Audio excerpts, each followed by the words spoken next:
Good afternoon everyone. आज के lecture में हम लोग डिज़ाइन ऑफ सेडिमेंटेशन टैंक पढ़ेंगे। उसमें से भी हम लोग प्लेन सेडिमेंटेशन का डिज़ाइन पढ़ेंगे कि उसके लिए कौन कौन सा आपका डिज़ाइन स्टेप होता है। प्लेन सेडिमेंटेशन टैंक को अगर हमको डिज़ाइन करना है तो पहला बात, आपका जो वेलोसिटी ऑफ फ्लो जो होगा वो 0.2 से लेके 0.3 मीटर पर सेकेंड लेता है। दूसरा होता है आपका वॉल्यूम ऑफ टैंक। जो वॉल्यूम ऑफ टैंक होता है उसको V से डिनोट किया जाता है और वो होता है आपका डिस्चार्ज इनटू टाइम। तो आपका जो डिस्चार्ज का देखिए को Q से डिनोट किया जाता है और टाइम को T से, तो V equal to Q into T हो गया। हम लोग जानते भी हैं कि वॉल्यूम ऑफ टैंक किसके बराबर होता है। देखिए पिक्चर से आपको दिखाता है। वॉल्यूम ऑफ टैंक आपका किसके बराबर होता है। ये आपका लेंथ हो गया, ये विड्थ हो गया, ये हाइट हुआ ना, तो इसका वॉल्यूम क्या हो जाएगा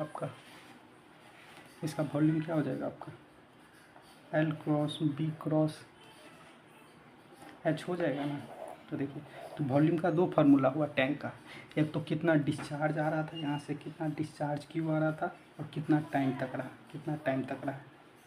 तो वॉल्यूम का एक फार्मूला तो हो गया आपका volume equal to Q into T, और एक वॉल्यूम का फार्मूला क्या हो गया आपका L into B into H. ये दोनों हम यूज करेंगे आपका एग्जाम्पल में, देखिएगा। तो यहाँ तक समझ गए। अब तीसरा होता है आपका सरफेस ओवरफ्लो रेट। कि सरफेस ओवरफ्लो रेट को सोर्स से डिनोट किया जाता है। ये इसका जो होता है कितना लिया जाता है, 15 से लेके 30 मीटर क्यूब पर मीटर स्क्वायर पर डे लेना रहता है। और सरफेस एरिया कैलकुलेट कैसे करते हैं, क्यू आपका जो डिजाइन डिस्चार्ज है डिवाइड बाय सरफेस एरिया। तो यहाँ से सरफेस ओवरफ्लो रेट कैसे समझ गए कि Q divide by surface area, और surface area B into L हो जाता है आपका। तो यहाँ से सरफेस ओवरफ्लो रेट हम लोग सीख गए कि कैसे कैलकुलेट करते हैं और क्या डिज़ाइन लेना रहता है, 15 से लेके 30 तक लेना रहता है।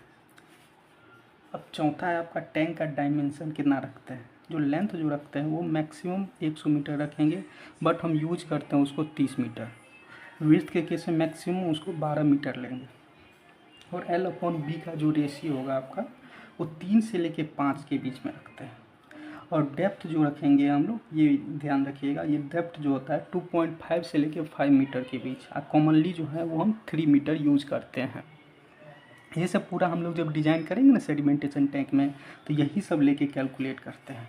अब देखिए आपका फिफ्थ है, आपका जो स्लज जोन या आपका जो फ्री बोर्ड होता है वो आपका 0.5 से लेके 1 मीटर के बीच में रखा जाता है। और लास्ट है आपका डिटेंशन टाइम। कि जो आपका डिटेंशन टाइम अगर क्वेश्चन में नहीं गिवन है तो वो हम 4 से लेकर 8 आवर के बीच में रखेंगे। किसमें के बीच, कौन सा केस में, प्लेन सेडिमेंटेशन के केस में। तो ये था आपका प्लेन सेडिमेंटेशन को कैसे डिजाइन करते हैं, इसके क्या क्या स्टेप हैं। तो शुरू से एक बार फिर देख लेते हैं हम लोग।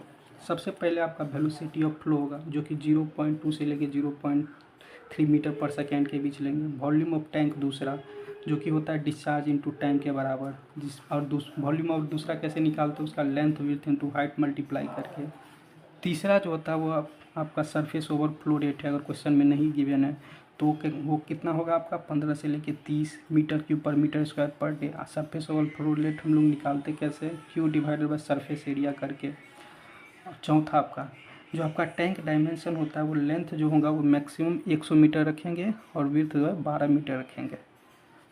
और आगे देखते हैं लेंथ अपॉन विड्थ का रेशियो हम लोग 3 से लेके 5 के बीच रखते हैं। डेप्थ हम लोग 2.5 से लेके 5 मीटर रखते हैं। और कॉमनली हम लोग उसको 3 मीटर यूज करते हैं।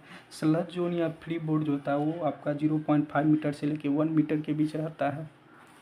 और लास्ट जो आपका था कि डिटेंशन टाइम जो हम लोग रखते हैं वो रखते हैं हम लोग 4 से लेके 8 आवर के बीच, किसमें, प्लेन सेडिमेंटेशन टैंक के केस में।